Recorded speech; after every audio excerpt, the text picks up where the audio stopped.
Apo, dadako po tayo dito sa nakahaanay.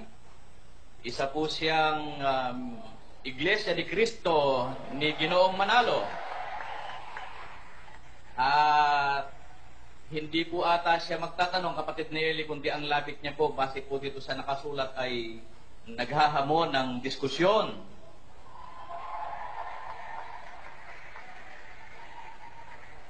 Pwede naman, kapatid. Siguro meron pa naman tayong mga ilang oras na natitira, no? Ano ba ang gusto niya? Magsasalita siya ng ng 10 minuto, tapos 10 minuto, sasagot naman ako. Ganun ba gusto niya?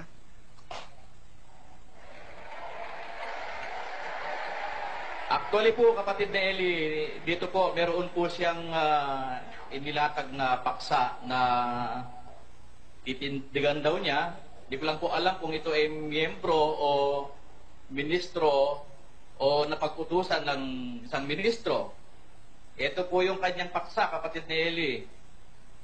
Mula sa walang pasimula hanggang sa walang hanggan, ang Ama lamang ang iisang tunay na Diyos ayon sa Biblia. Maganda yan. Maganda yan, Bradon. Bigyan natin siya ng 10 minutes, tapos 10 minutes ako, tapos 10 minutes siya ulit, tapos 10 minutes ulit ako. 40 minutes lang yun. Ayan po, sige po. Naririto po si Mr. Melvin M. Roas. Magandang gabi po. Magandang gabi po, Brad Eli. Magandang gabi po, Brad Janiel. At magandang gabi po, Vice Acting Mayor Artemio Simundang. At magandang gabi po sa inyong lahat, mga kababayan. At sa lahat po ng naaabot ng programang ito. Meron lang po akong lilinawin, konti lang. Okay lang po. Okay na po, narinig na. Okay.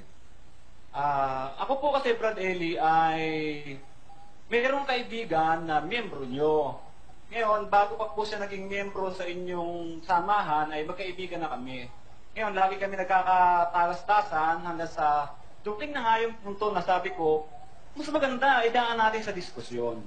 Ang sabi niya, ay may bilin daw po kayo sa mga kaanib nyo na hanggat kayo'y buhay, ang gusto nyo ay kayo ang sasagot sa tanong ng lahat ng mga tao. Tama po ba ako?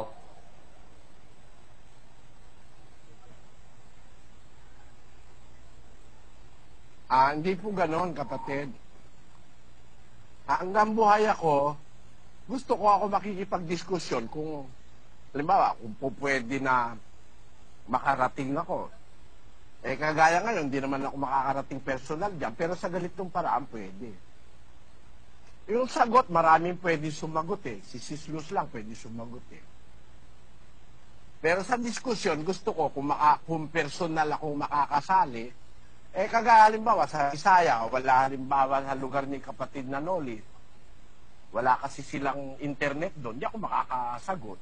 Siyempre, pwede na si kapatid na Noli. Ganon yun, kapatid. Siguro, umpisahan na natin kung meron kang gusto sabihin para kasi baka maubos yung oras natin. 40 minutos na lang kasi natitirang mahigit eh. Lilinawin ko lang po na yun po ang dahilan kaya ako naririto sa harapan nyo ngayon. Hindi po ako inutusan ng kahit sino, kundi naimbitahan po ako. Eto na nga po, kung maaari, diretso na tayo sa paksa. Dahil naiparating ko na po sa inyong panel dito naririto sa amin, yung aking preposisyon na isinumite. Ano po? Malinaw po yung aking titindigang baksa. Hihilingin ko lang po para sa kapakanan ng mga naririto na kung maaari, yung talatang gagamitin ko, paki-plus na rin po sa screen para mabasa. Pwede po ba? Sige po, para makatipid tayo, sabi nyo, 40 minutos na lang, di mag-umpisa na po tayo, ano? Alam niyo po, ako ay naniniwala na dito sa Biblia, maraming mababasang Diyos. Totoo yun. At iba't ibang klase pa nga po ng Diyos meron dito. Mayroong Diyos-Diyusan. Diyos yun, kaya lang, hindi tunay na Diyos, kaya nga Diyos-Diyusan, ano? Mayroong Diyos ng sanlibutan ito. O Diyos din yun, pero sino yun? Mayroong ginawang Diyos, mayroong mga tinatawag na Diyos, at ang aking akong katutunayan, ang tunay na Diyos.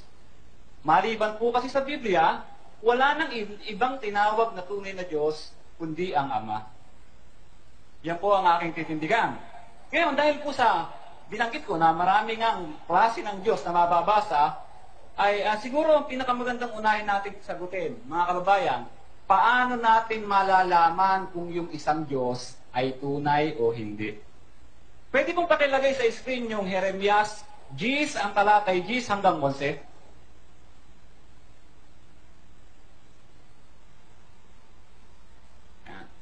Basahin ko po, ano po? Ngunit ang Panginoon ay tunay na Diyos. Ayan mga kababayan, diyan po merong binabanggit na Panginoon na pinakikilala na tunay na Diyos. Sabi nyo kanina, sa bandang unahan ng pagtuturo nyo, Brother Eli, yung Panginoon, isa yan sa pangalan ng Diyos. At ang Panginoon po na tinutukoy dyan, tsak na hindi si Kristo dahil, unang-una, lumang tipan yan. Pangalawa, sa ibang salin, ang pagkakabanggit po dyan, Yahweh o Ama. Sa makatwid, ang ipinakikilala dyan, tunay na Diyos, ang Ama. Basahin po natin ano? Tuloy na po natin sa 11. Ngunit ang Panginoon ay tunay na Diyos. Siya ang buhay na Diyos at walang hanggang hari. Sa kanyang puot ay nayayanig ang lupa at hindi matatagalan ng mga bansa ang kanyang galit. Pwede kong pakilipat sa 11? Ganito ang inyong sabihin sa kanila. Ang mga Diyos, yan ha, ang mga Diyos na hindi gumawa ng langit at ng lupa, ang mga ito ay mga lilipol sa lupa at sa silong ng langit. Ang itinatanong ko mga kababayan, paano natin malalaman kung ang isang Diyos ay tunay o hindi? Ang sabi sa Biblia, ang mga Diyos na hindi gumawa ng langit at lupa ay malilipol. Kung malilipol, tunay na Diyos ba yun? Kaya, kung isang mangangaral, mga kababayan, meron siyang ituturong Diyos at sasabihin niya, iyon ang tunay na Diyos. Kinakailangan patunayan niya, yun ang Diyos na gumawa ng langit at lupa. Sunod na tanong, sino at ilan ang gumawa ng langit at lupa? Pwede pong pakilagay ang Isaias 44:24, yung dating salin.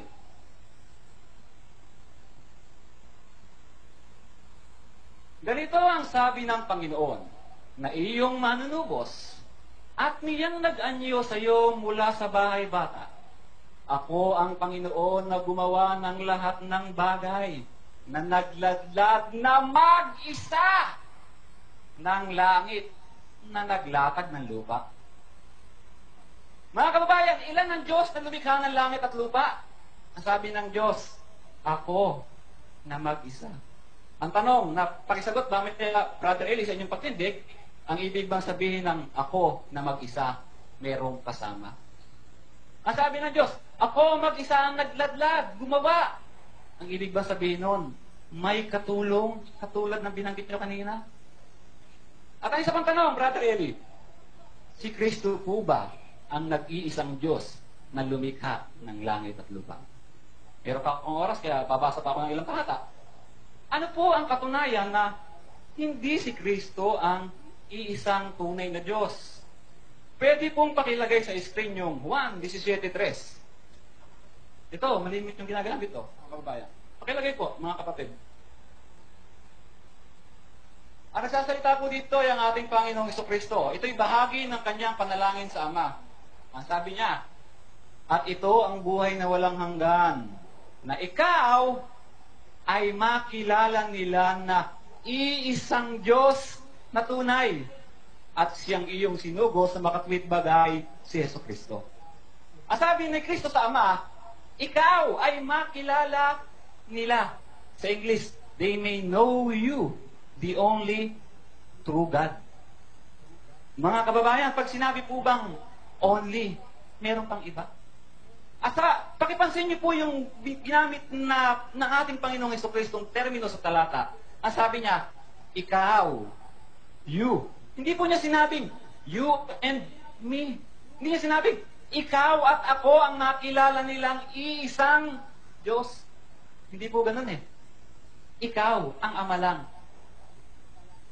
Ngayon, narinig ko na rin na ito ay sinagot nyo, itong talatang to. Pero at ang sabi nyo ay, ang dahilan, kaya sinabi ni Kristo na ang Ama, ang iisang tunay na Diyos, ay sapagkat nasa lupa pa nung si Kristo, nasa katawang tao, sa makatwid, hindi pa Diyos, kaya tama na ang Ama lang ang isang tunay na Diyos kasi nga si Kristo ay tao pa noon. Hindi pa siya Diyos. Eh ano po ba ang katunayan na mali? Mga kababayan, mali po yung ganong pagtuturo. Huling talatang babasahin ko bago ko ibigay sa inyo ang hapag, Brother Eli. Last 4 minutes.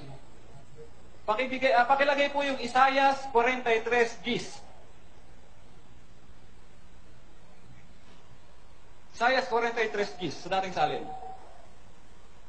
Kayo ang aking mga saksi, sabi ng Panginoon, at aking lingkod na aking pinili, upang inyong maalaman at magsisampalataya kayo sa akin at inyong matalastas na ako nga. Walang Diyos na inanyuan na una sa akin o magkakaroon man pagkatapos mo. Ang sabi ng Diyos, walang Diyos na una sa Kanya ni magkakaroon man. So magandang balita, magandang pagkakasalin dyan. Sabi ay, walang Diyos na una sa akin ni mayroon pa mang iba na darating. Ibig sabihin, madaragdagan o hindi mararagdagan ang tunay na Diyos? Sabi, wala na darating. Ang sabi ng Diyos, hindi na magkakaroon ng iba pa. Kaya, siguro po ay napatunayan ko mula sa mga talata ng Biblia, Brother Eli, na tanging ang Ama lamang ang iisang tunay na Diyos. Sige po, kahit may oras pa ako, di kayo na po mula ulit. Salamat sa kapatid sa iyong courage, ano?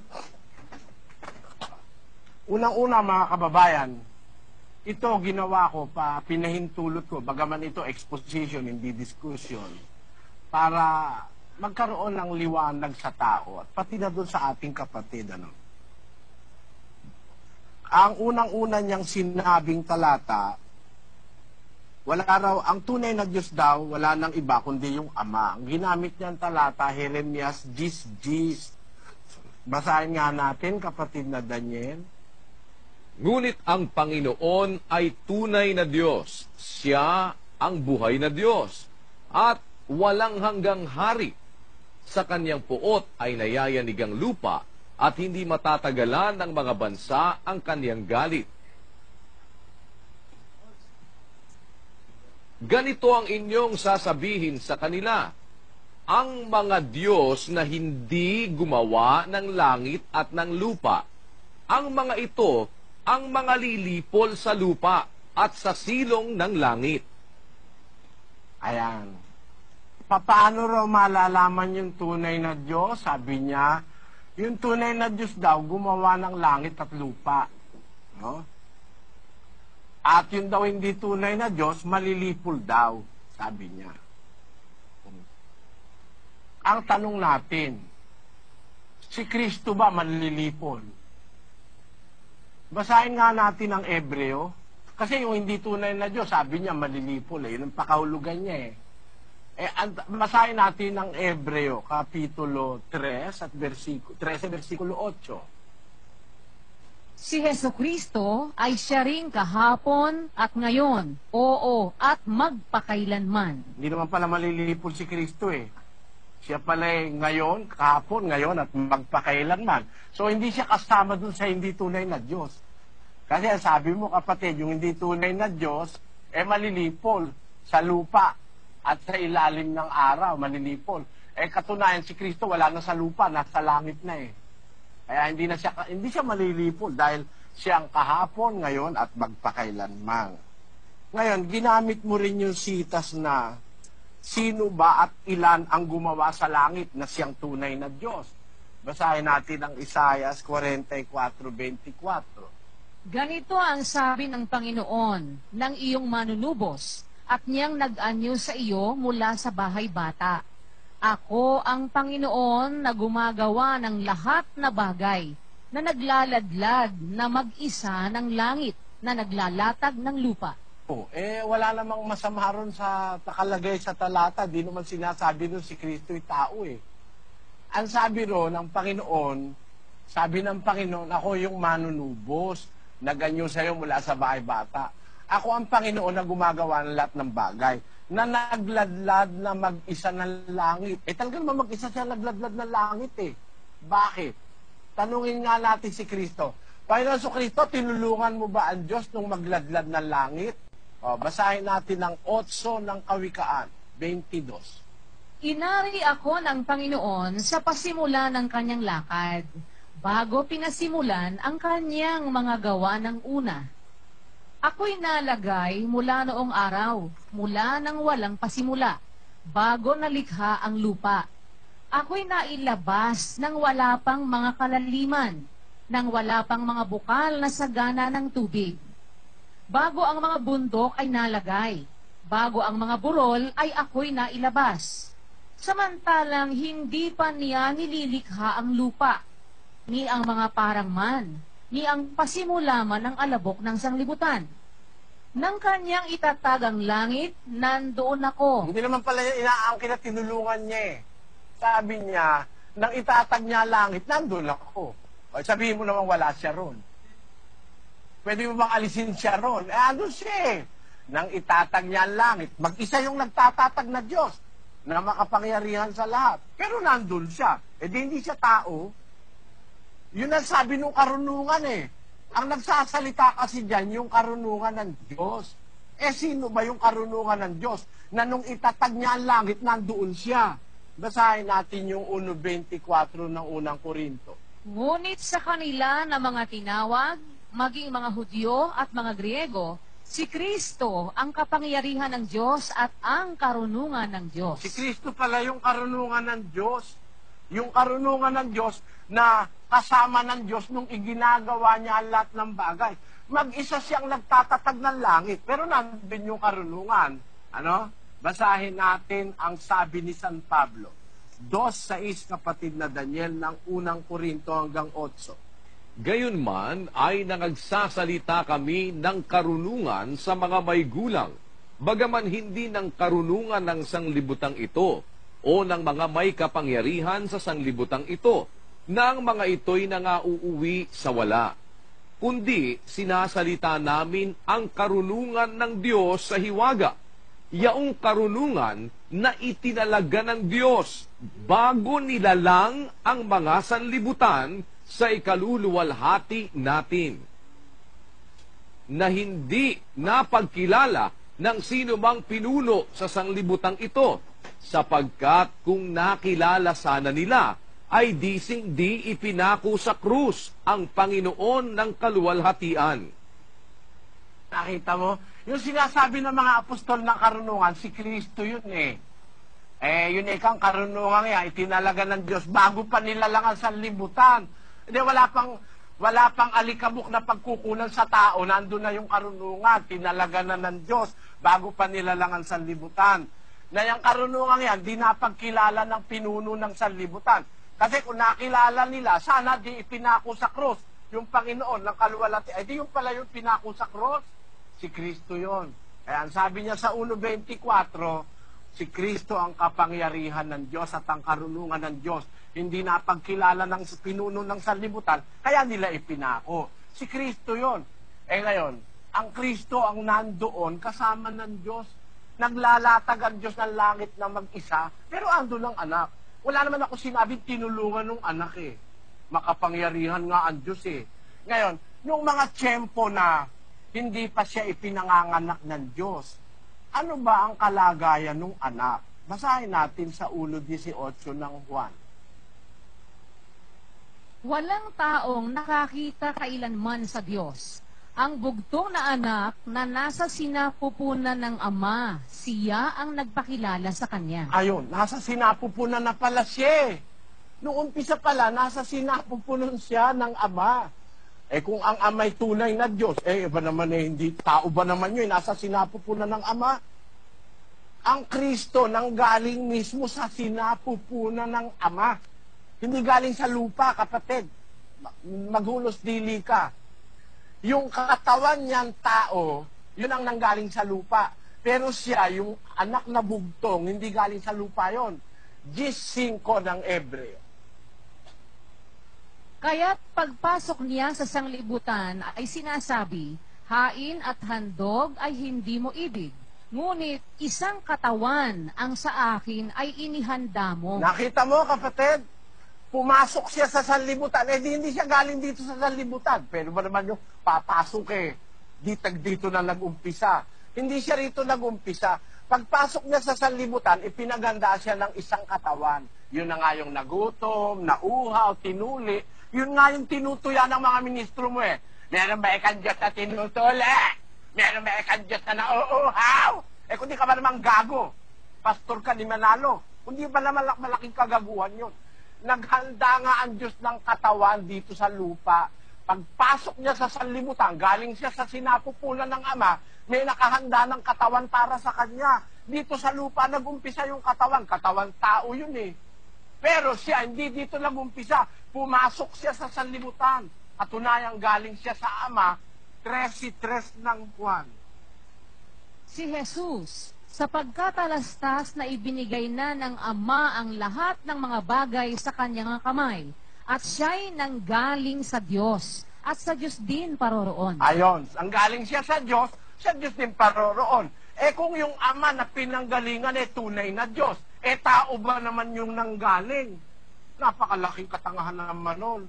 Nanggaling sa sinapupunan ng Ama, parang ganito yun eh, no, mga kapatid. Si Eva kinuha sa tadyang ni Adan. Kaya kung si Adan eh tao, si Eva tao rin. Galing sa tadyang ni Adan eh. Yung anak galing sa sinapupunan ng Ama. Ang tawag sa Biblia sa kanya, karunungan ng Diyos. Galing siya sa kalagayan ng Diyos. Yun ba ngayon sasabihin mong tao? O ngayon, meron siya binasa sa 43 ng Isaiah. Basahin natin. Kayo'y aking mga saksi, sabi ng Panginoon, at aking lingkod na aking pinili, upang inyong maalaman at magsisampalataya kayo sa akin, at inyong matalastas na ako nga, walang Diyos na inanyuan na una sa akin, o magkakaroon man pagkatapos ko. Eh di siya Diyos.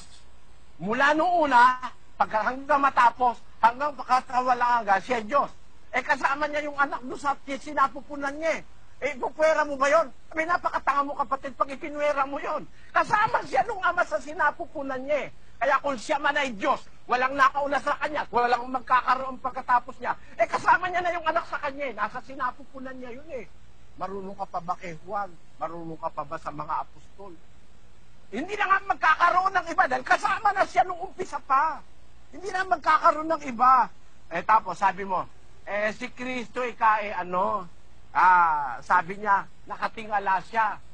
Ikaw ay makilala nila isang Diyos na tunay. Mamaya na, wala na akong oras. Sige, sa susunod ko na lang na pagsasalita. Yan po, pagkatapos ng pagtatanong ni kapatid na Eli, ay meron pong 10 minuto si kapatid na Eli para sa kanya pong panig, sa amin pong panig. Sige po kapatid na Eli, sa inyo po yung pagkakataon. 10 minuto po.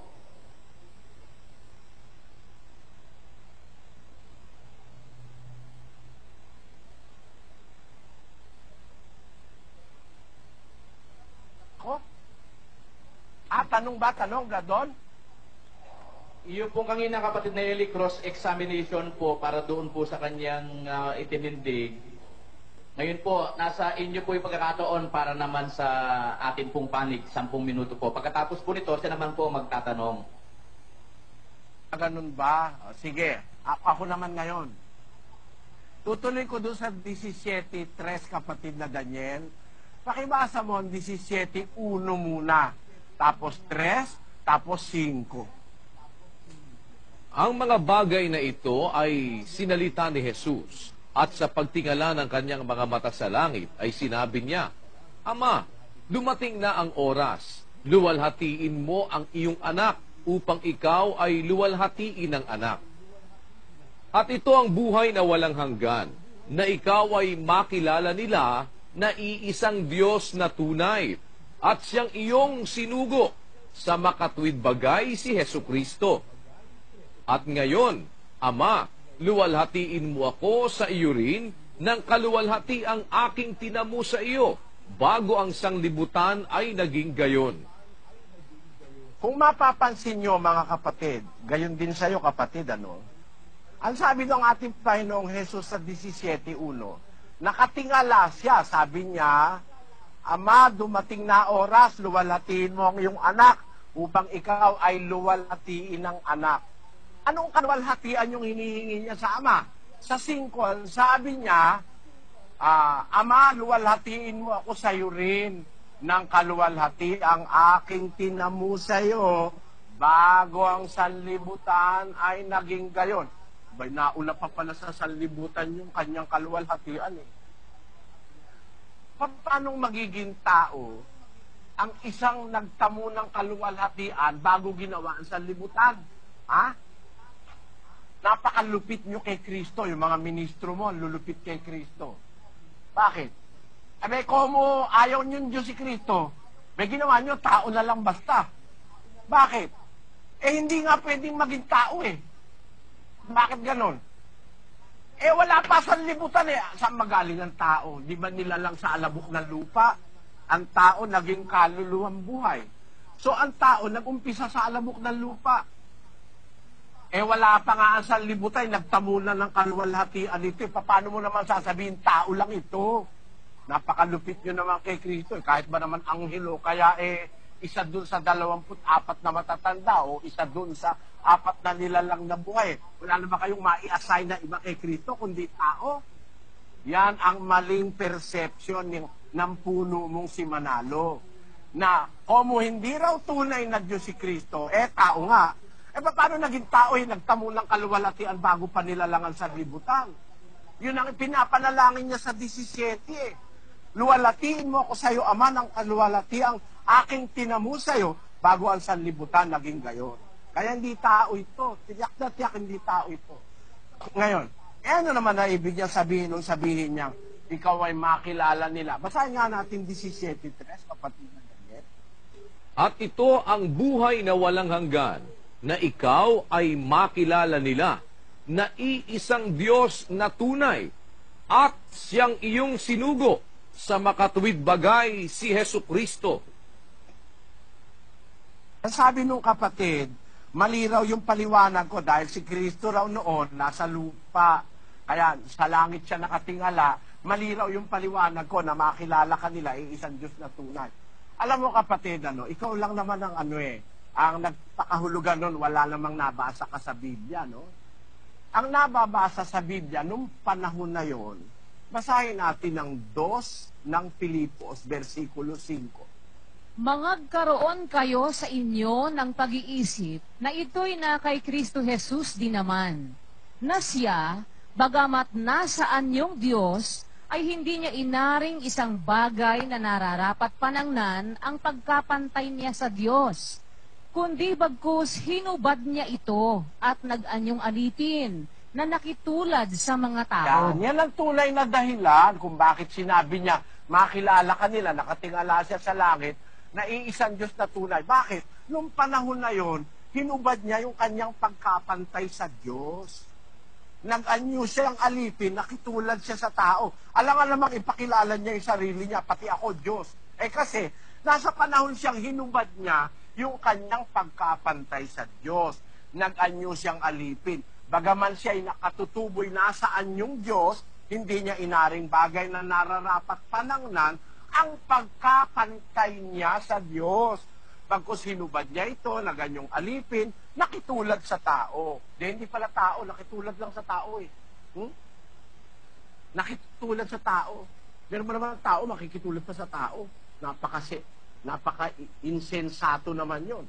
Kaya ang sabi niyan sa Biblia, nakitulad siya sa tao. Nung panahon na yon, na sinasabi niya, makilala ka nila, iisang Diyos na tunay. Pero alam mo, kung tutuloy mo yung talata, at siyang iyong sinugo sa makatwid bagay si Kristo. So, ang tunay na pananampalataya, dapat makilala mo yung iisang Diyos na tunay at makilala mo rin yung sinugo ng iisang Diyos na tunay. Ano ba ang pagkakilalang dapat mong makilala tungkol sa isinugo niya na yung kanyang anak? Galing siya sa sinapupunan ng Ama. Hindi siya tao, kapatid. Galing siya sa Alam mo, no? Para mapaniwala mo akong tao, ang Kristo. Aalisin mo lahat yung talata na yan sa Biblia na aalisin mo na galing siya sinapupunan ng Ama. Aalisin mo sa Biblia yung lawalhatiin mo ako sa'yo ng kaluwalhati ang tinamu ko sa'yo bago ang sanlibutan naging gayon. Eh, hindi pa pala nagiging sanlibutan ng sanlibutan, eh nagtamo na siya ng kaluwalhatian sa Ama. Aalisin mo rin yan. Aalisin mo rin yung sinasabi niya na ni Apostol Pablo na yung karunungang sinasalita namin sa inyo, hindi nakilala ng mga pinuno kasi kung nakilala nila, sana di nila ipinako ang Panginoon ng kaluwalhatian. Aalisin mo lahat yan para patunayan mo tao siya. Pero pag nandyan yung mga talata na yan, imposibleng maging tao si Kristo. Ang posible, nagkatawang tao. Ipinaghanda ng isang katawan nang siya'y pumasok dito sa lupa. Pagpasok niya sa sanlibutan, napakaliwanag naman tunay na tunay. Hindi siya nag-umpisa sa sanlibutan, pumasok siya. Hebreo 10:5. Pakiulit mo, kapatid na Daniel. Kaya't pagpasok niya sa sanlibutan ay sinasabi, hain at handog ay hindi mo ibig, ngunit isang katawan ang sa akin ay inihanda mo. Ayun, yung ngayong nalagay sa katawan. Yung nalagay sa katawan, ano yon? Tao ba yon? Yung nasa katawan? Basahin natin ang Magandang Balita Biblia sa 2:9 ng Kolosas o sa Biblia yung karaniwang ginagamit. Sapagkat ay nananahan ang buong kapuspusan ng pagkadiyos sa kahayagan ayon sa laman. Basahin natin sa English. For in Him dwelleth all the fullness of the Godhead bodily. Ayon, nananahan doon sa kanyang katawan ang kapuspusan ng pagka-Diyos. Hindi naman pagkatao nananahan doon sa katawan eh. Yung katawan ng tao. Pero sa loob ng katawan, nananahan sa kanyang buong kapuspusan ng pagka-Diyos. Kaya ang sabi ni San Juan, unang Juan 5:20, kapatid na Daniel, basa. At nalalaman natin na naparito ang anak ng Diyos at tayo'y binigyan ng pagkaunawa upang ating makilala siya na totoo at tayo'y nasa Kanya na totoo. Sa makatwid ay sa Kanyang anak na si Hesukristo. Ito ang tunay na Diyos at ang buhay na walang hanggan. Di uno. Mga anak ko, mag-ingat kayo sa mga Diyos-Diyusan. Kaya nung pumarito siya, maraming Diyos-Diyusang nadatnan si Kristo. Sabi ni Juan, nalalaman natin na parito ang anak ng Diyos. Binigyan tayo ng pagkaunawa upang makilala natin siya na totoo, tayo sa Kanya na totoo. Sa makatwid sa Kanyang anak na si Jesucristo, ito ang tunay na Diyos. Dito sa lupa, walang ibang tunay na Diyos kundi yung naparito. Sapagkat ang narito, mga Diyos-Diyusan. Papasabihin mo hindi tunay na Diyos yan. Eh, galing ba naman sa sinapupunan ng tunay na Diyos eh? Sasabihin mo naman tunay na tao. Eh, malaking katarantaduhan naman yon, kapatid. Galing sa sinapupunan ng Ama, from the bosom of the Father. Galing siya from the bosom of the Father. Ipinanganak siya ng Diyos bago pa ginawa ang sanlibutan. Yung galing sa kanyang sinapupunan na ipinanganak niya, ang sabi ng Biblia, tunay na Diyos yun nung makarating dito sa lupa. Hindi tao yon, kapatid. Kung may tao, yung katawan, yun ang tao. Pero yung nasa loob nun, nananahan sa kanyang buong kapuspusan ng pagka-Diyos. Yun ang oras ko, tapos na. Yan. Yan po. Sige po kapatid, meron kayong 10 minuto para cross-examine yung pong ipinaliwanag ni kapatid Nelly. Hello. Meron. Maraming salamat po, Brother Eric, sa inyong pagsagot. Unahin ko lang po yung sinabi nyo kanina na si Kristo ay hindi malilipol. Ay, wala naman po akong sinabing siya'y malilipol. Ang sinabi ko, ang malilipol, yung Diyos na hindi gumawa ng langit at lupa. At aminado kayo na si Kristo hindi gumawa ng langit at lupa. So makatwid, in the first place, hindi siya Diyos. Ngayon, nagtanong-tanong, ang sabi nyo, nadudoon siya at kasama siya. Pero aminado kayo na hindi siya katulong. Ano? Maliwanag yan mga kapatid. Sinabi niya kanina yon, hindi na niya pwede bawiin yon. si Kristo ay kasama raw ng Diyos. Granting without conceding na kasama nga ng Diyos si Kristo, ang tanong dyan ay, nung kasama ng Diyos si Kristo at nasa sinapupunan, so ang ibig sabihin ay, yung nasa pinapupunan ng Diyos ay Diyos din ang kanyang likas na kalagayan. Tama po ba ako? So, lilitaw mga kababayan, ang Diyos, mayroong kasamang Diyos. Labag po yan sa pagtuturo ng Biblia, mga mahal na kapatid. Sabi po sa Deuteronomio 32:12. Ano po ang tanong nyo, kapatid? Oras po ninyo para magtanong, hindi po para magpaliwanag.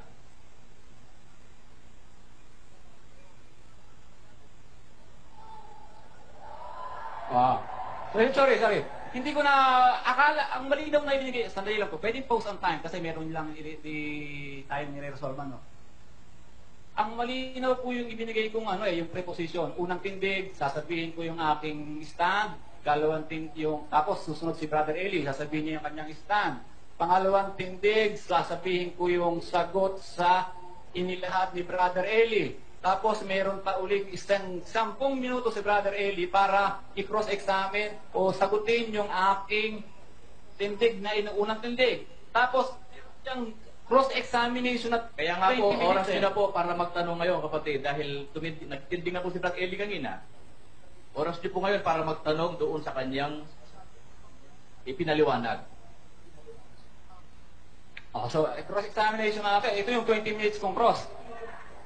Okay. Pwedeng pakihiling na lang na makilagay niya ng screen sa yung number sa screen para alam na rin kung lumalampas. So, Brother Eli, ang tanong ko sa inyo, si Kristo'y kasama ng Diyos, sabi nyo.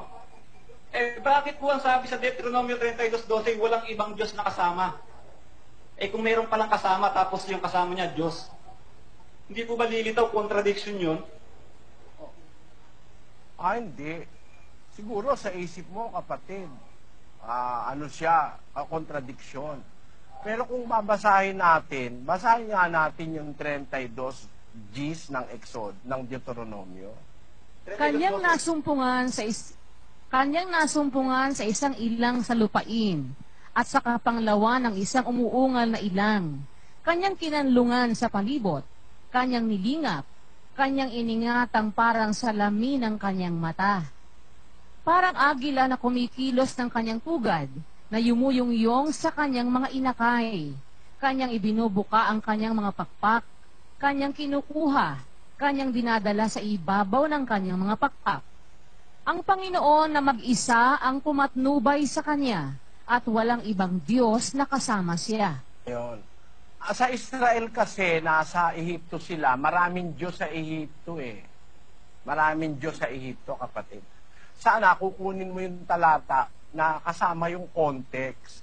Nung ang Israel umalis sa Ehipto, sa ilang, baka maisip nung Israelita na kasama nila yung mga Diyos na iniwan nila sa Ehipto. Mahigit 10 yun Ine-emphasize dito, ang Panginoon ang pumatnubay sa kanila, sa ilang. Walang ibang Diyos na kasama niya. Yung mga Diyos na nakilala nila sa Ehipto na hindi naman mga tunay na Diyos, walang ibang kasamang Diyos yung nung pinapatnubayan niya yung mga Israelita sa ilang. Diba? Hindi ay ibig sabihin niyan, tao si Kristo. Wala kahit sa hint niyan yung tao si Kristo Nung patnubayan niya ang Israel sa ilang, sa kanilang paglalakbay, galing ng Ehipto, na kung saan sila nanggaling sa isang bansang maraming mga Diyos, ine-emphasize lang ng sulat ni Propeta Moises na nung patnubayan sila sa ilang, walang ibang Diyos na kasama. Yung mga Diyos sa Ehipto, tinutukoy doon. Yung mga Diyos-Diyusan. Huwag mo namang kukunin yung talata ng Biblia out of context. Magkakamali ka talaga pagka out of context mo kinuha yung talata sa Biblia. Yun ang sagot ko doon sa tanong mo. Okay, paglilinaw lang, akala ko kasi pangalawang tindig ko to, yung pala cross na. So, diretso na lang ako doon sa cross. Kasi yung mga talatang ginamit nyo na para patunayan na si Kristo'y Diyos, ay wala doon yung term na tunay Maliban doon sa binasa nyo, yung unang Juan 5:20 na sinabayan pa nga ng inyong mga kapatid. Kung pwede, pakilagay natin ulit sa screen, mga kapatid, yung unang Juan 5:20 para maitanong ko yung aking follow-up question kay Brother Eli. Ayan. Doon sa second sentence, ang sabi ay, ito ang tunay na Diyos at ang buhay na walang hanggan. Brother Eli, hindi naman po ang nakasulat doon ay, si Kristo ang tunay na Diyos at ang buhay na walang hanggan. Ang nakasulat po doon, ito. Ngayon, ang tatanungin dyan, kanino tumutukoy yung ito? Sa tunay na Diyos. Ang tanong yan, sino ang tunay na Diyos? Kung maaari, pakilagay natin yung MP kasi mas malinaw doon yung unang 1.520. Ayan o. Kung maaari ko, pakilagay natin sa magandang balita para malaman natin, sino ba yung tinutukoy ng tunay na Diyos? Ang sabi kasi ni Brother Eli, si Kristo raw yun.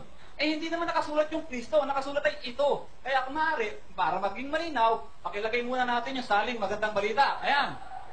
Mga kababayan, ang sabi dyan, at nalalaman nating na parito ang anak ng Diyos at binigyan niya tayo ng pangunawa upang makilala natin ang tunay na Diyos. Ang tanong ko sa inyo, Brother Eli, bakit pumarito ang anak? Sino ang kanyang ipakikilala? Ang kanyang sarili ba? O ang tunay na Diyos? Ang tunay na Diyos ang ipakikilala dyan, di ba? O kapatid, put ko ganito. Pagka ang iyong paninindigan, gagamitin mo yung magandang balita, Biblia, hindi yan ang Bibliang isinalin na word for word from the original. Yan ay paraphrase. Ano? Kaduda-duda yan, salin na yan. At si Manalo man, hindi ginamit yan, tandaan mo. Hindi ginamit ni Felix Manalo yan. Alam mo ang pananaw ni Felix Manalo tungkol sa Katoliko at Protestante? Ang nagsaling kasi niyang magandang balita, Katoliko at Protestante, magkatulong.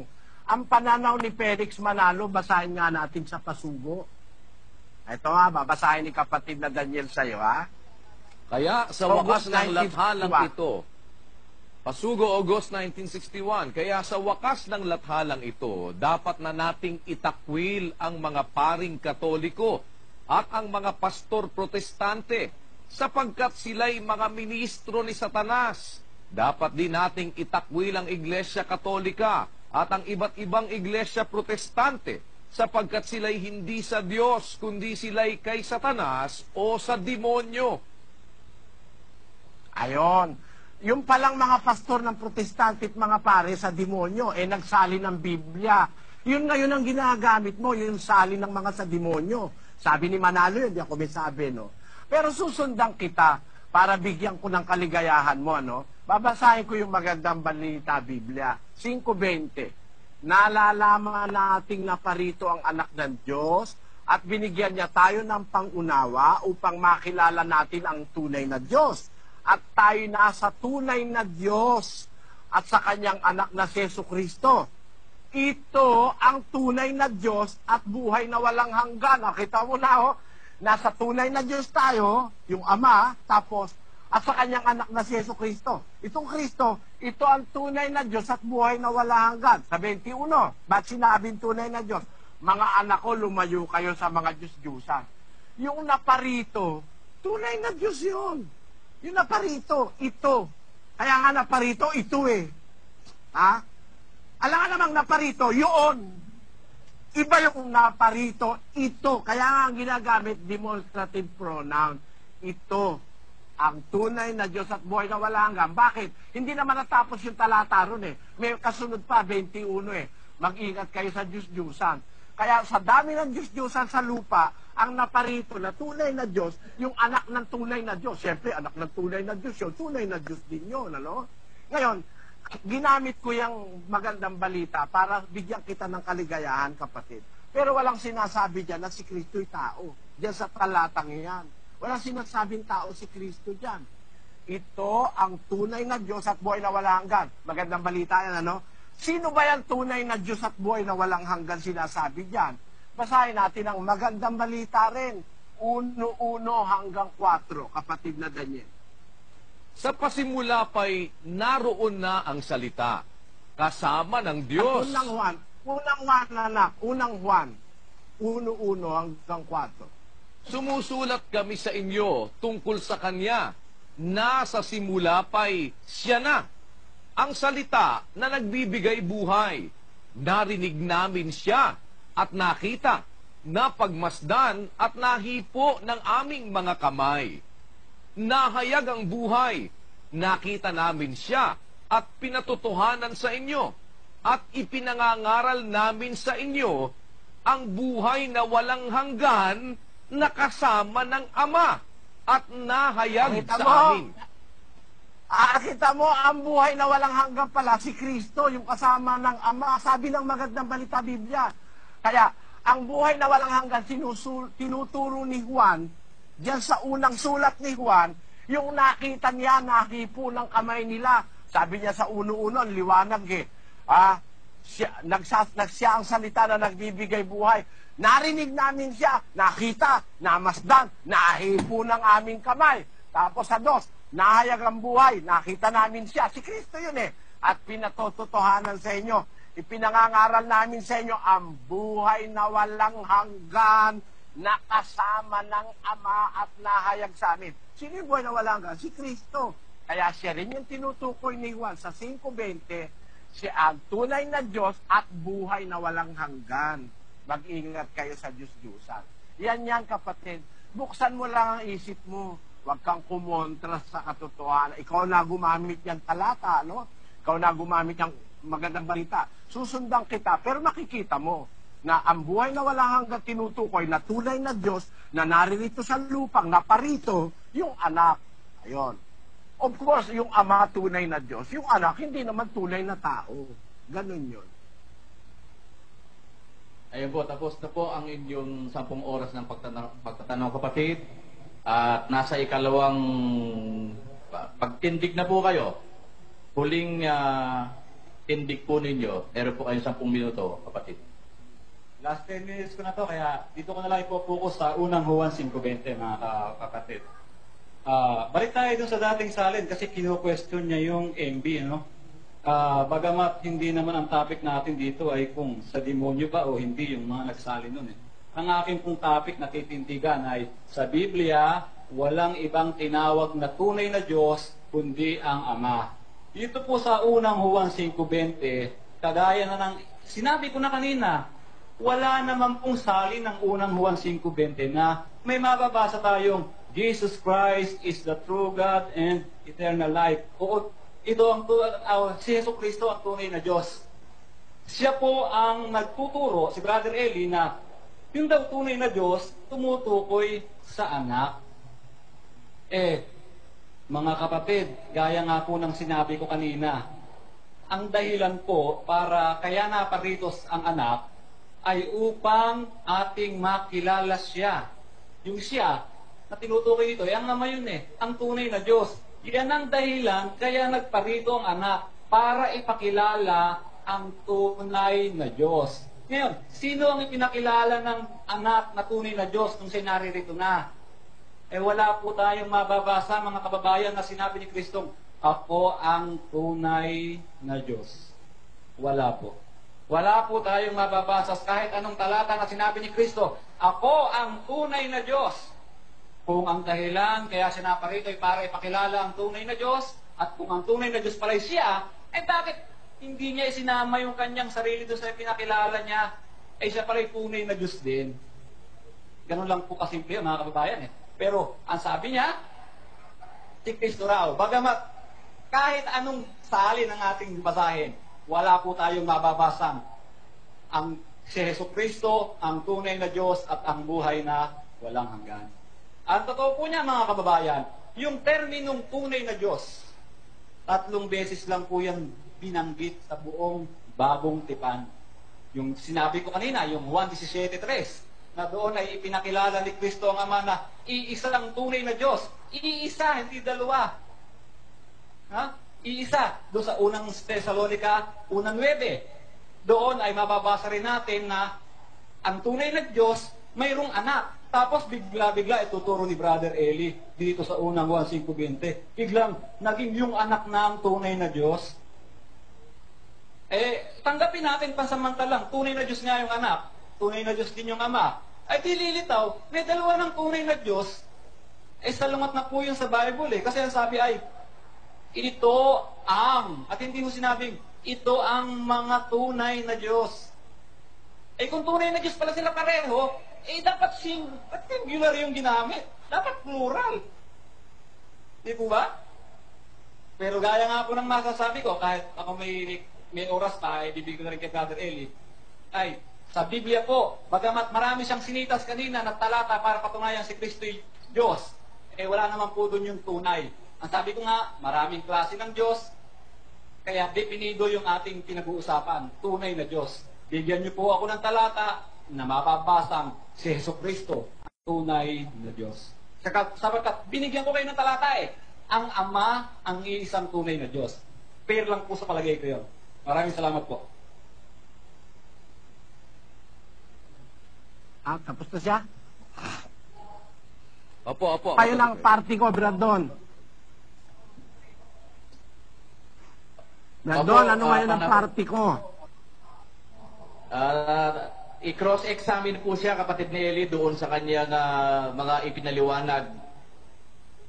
Meron pa po siyang 6 na minuto, pero hindi na po niya naubos, kapatid ni Eli, at wala na po siyang gusto ipaliwanag pa. Sabi mo, kapatid,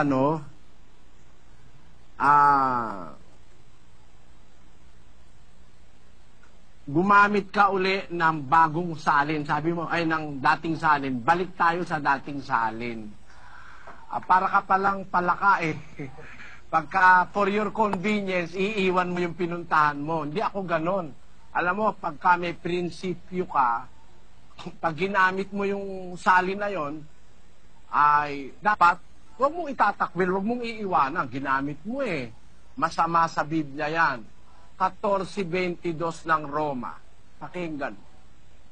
Ang pananampalataya mo na nasa iyo ay ingatan mo sa iyong sarili sa harap ng Diyos. Mapalad ang hindi humahatol sa kanyang sarili sa bagay na kanyang sinasang-ayunan. Ayon, pagka sinasang-ayunan mo, wag mo lang i-deny. Ikaw ang pumunta sa magandang balita, nung sundan kita, iniwanan mo. Hindi mo kasi matututulan yung sinasabi sa magandang balita na yung buhay na walang hanggan na sinasabi ng mga apostol, lalo na si San Juan, yun ang nahipo nila, nakita nila, nahipo nila, namasdan nila, nahipo ng kamay. Hindi mo naman pwede sabihin yan yung Ama. Hindi naman nahihipo ng mga apostol yung Ama. Ang nahipo nila si Kristo. Nagpahipo pa nga O basahin natin uli yung uno-uno ng magandang balita, kapatid na Daniel. Sumusulat kami sa inyo tungkol sa Kanya na sa simula pa'y Siya na, ang salita na nagbibigay buhay. Narinig namin Siya at nakita, napagmasdan at nahipo ng aming mga kamay. Nahayag. Ayan. Yung salita na mula pa sa pasimulay, Siya na. Siya na pala, mula pa sa pasimula, Siya na. Salitang nagbibigay buhay. Narinig namin Siya. Napagmasdan, nahipo namin Siya.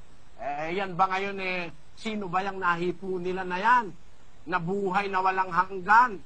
Sino yan? 5:20 ng magandang balita. Umaalis ka na ikaw ang nag-umpisa niyan. 5:20.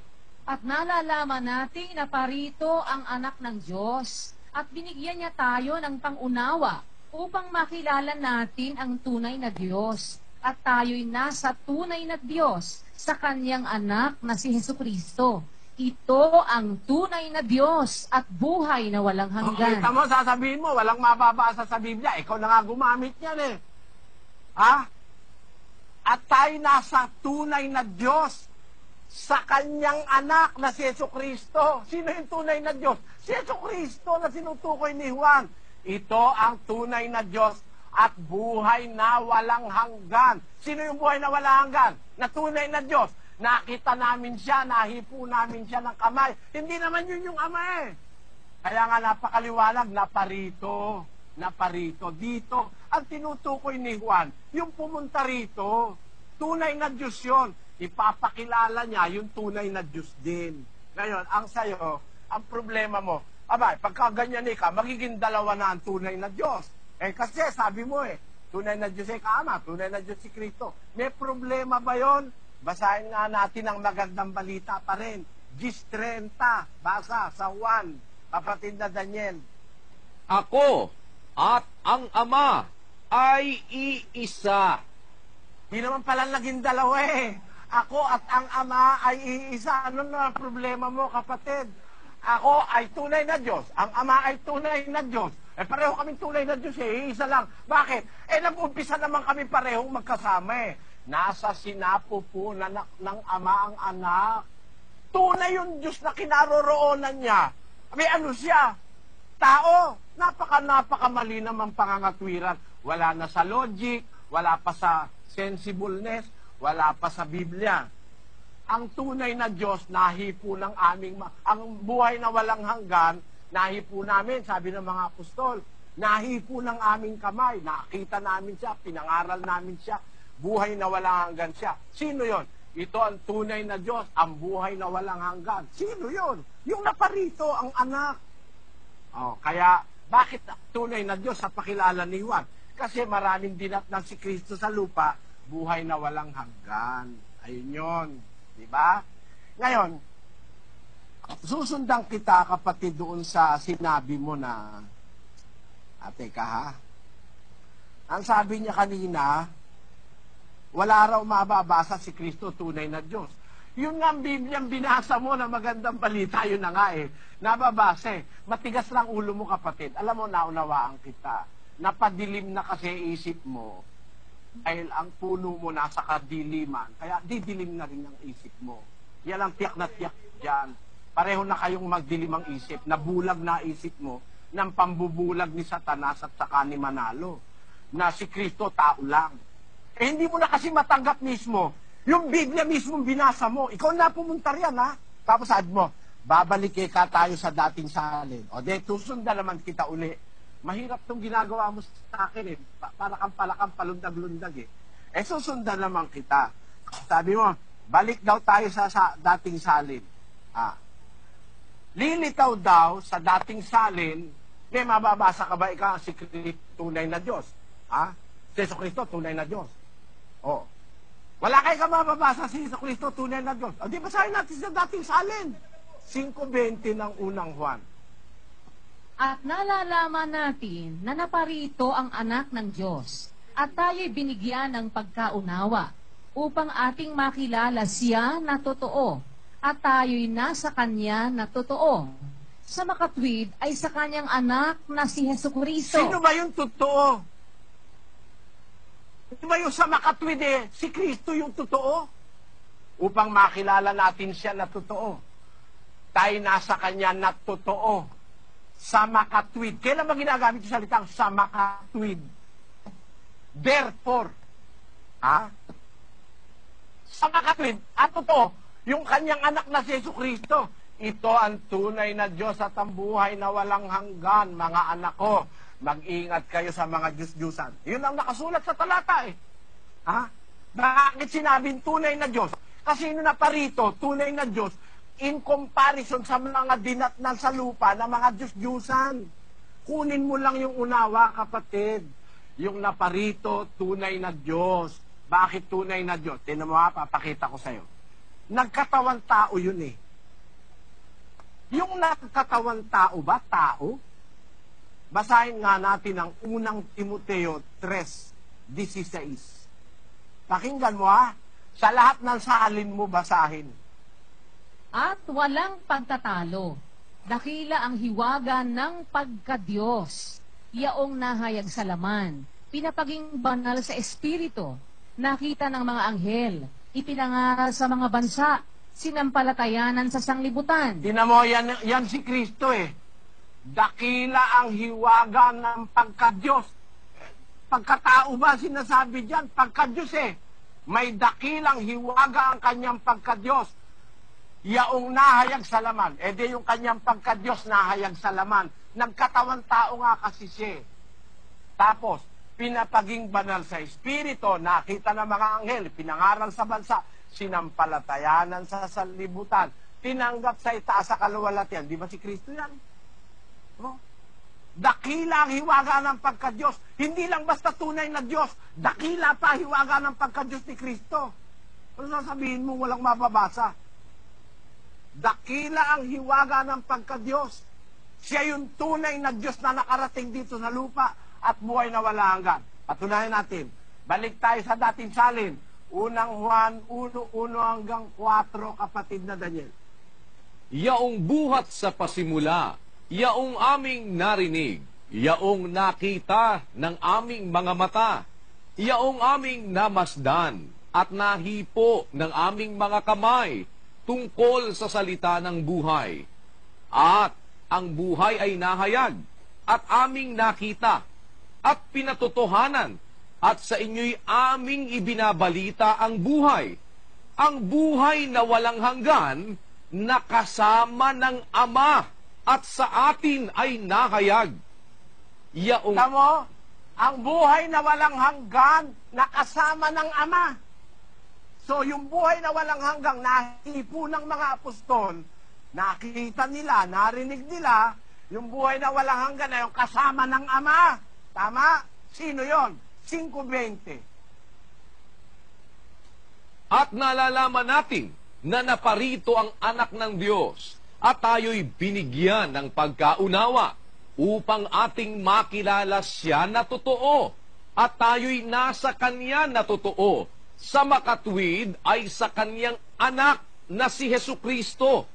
Ito ang tunay na Diyos at ang buhay na walang hanggan.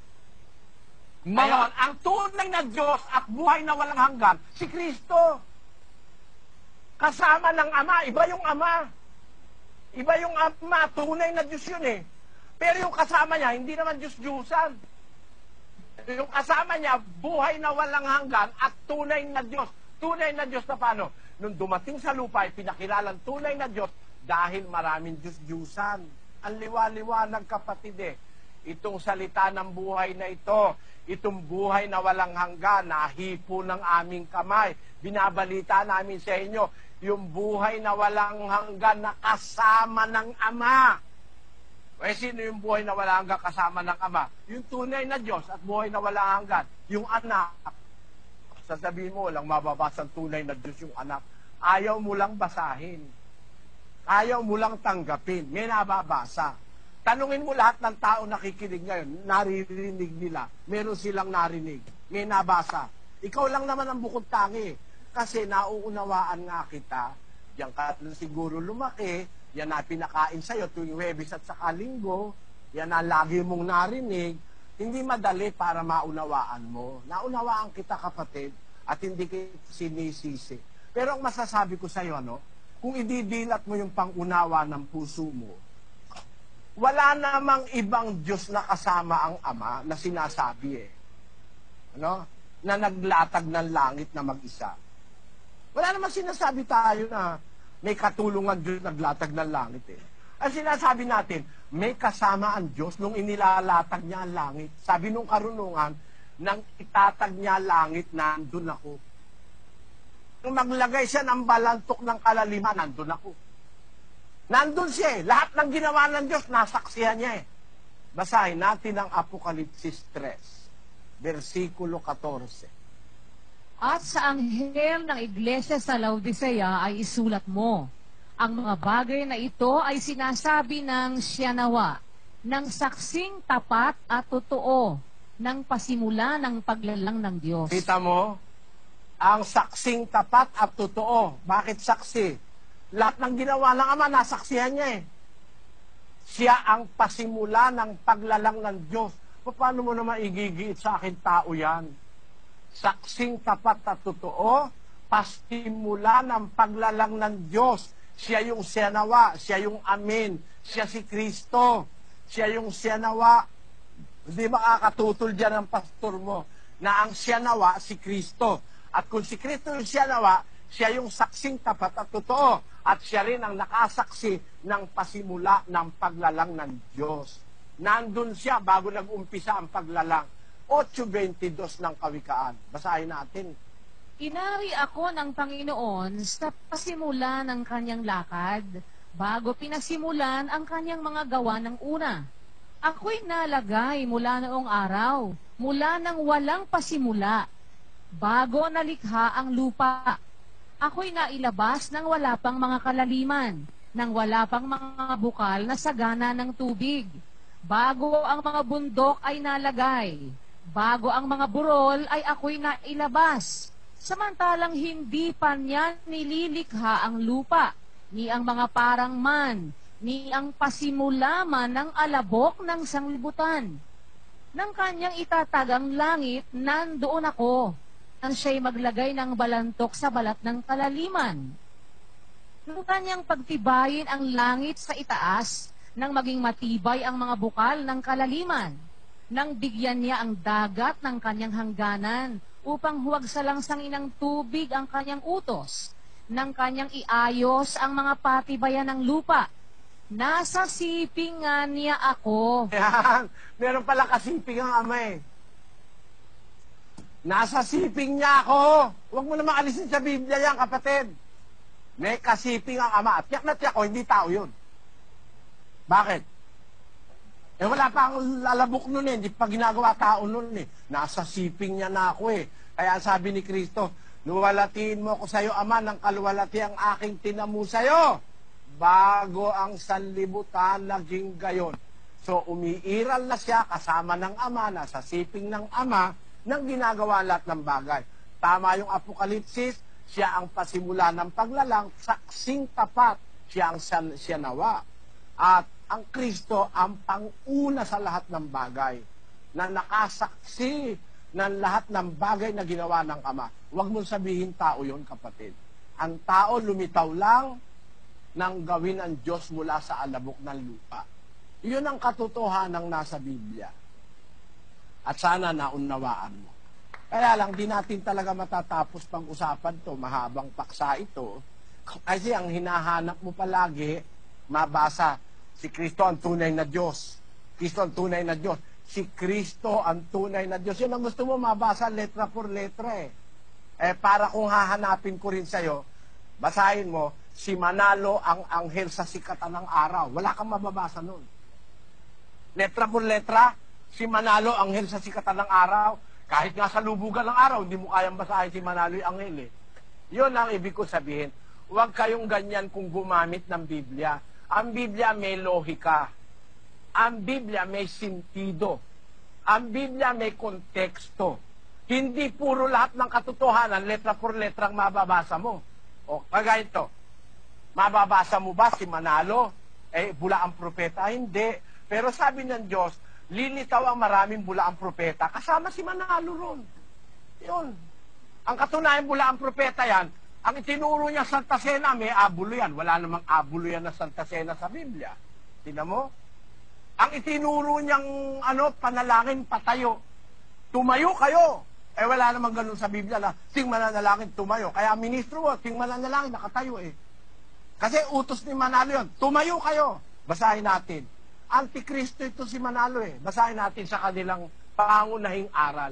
Ito po, nasa mga pangunahing aral na sinasampalatayanan ng Iglesia ni Cristo, page 116. Isama ninyo ang damdamin ninyo kapag nananalangin ang kapulungan. Sino man sa mga nangangasiwa ng pagsamba ang nangunguna. Tumayo kayo ng maayos. Tumayo, utos ni Manalo yan, no? Siya gumawa niyan eh. Sa Biblia, hindi naman na nakalagay, tumayo. Ha? Pwedeng manalangin ng patayo pag wala kang paraang makaluhod. Pero ang talagang utos, luluhod ka sa Diyos. Si Manalo, kung siya nag-uutos, tumayo kayo. Wala mang instance na hindi ka tatayo eh. Kaya sa telebisyon, sa kapilya, lagi na lang sila katayo kung manalangin. Bumabaksak sa kanila yung sinabi ni Kristo, huwag kayong maging gaya na mapagpaimbabaw. Iniibig nilang manalangin ng patayo sa mga sinagoga at sa mga pintuang daan upang makita ng mga tao. Kaya alam mo kapatid, kung magbubukas ka lang ng isip, hindi ka maniniwalang si Manalo sugo na anghel sa sikatan ng araw. Pero ako, nakahanda akong maniwala kung mapapatunayan niyang aral niya tama. Pero yung Santa Cenang may abulo yan, wala sa Biblia yon.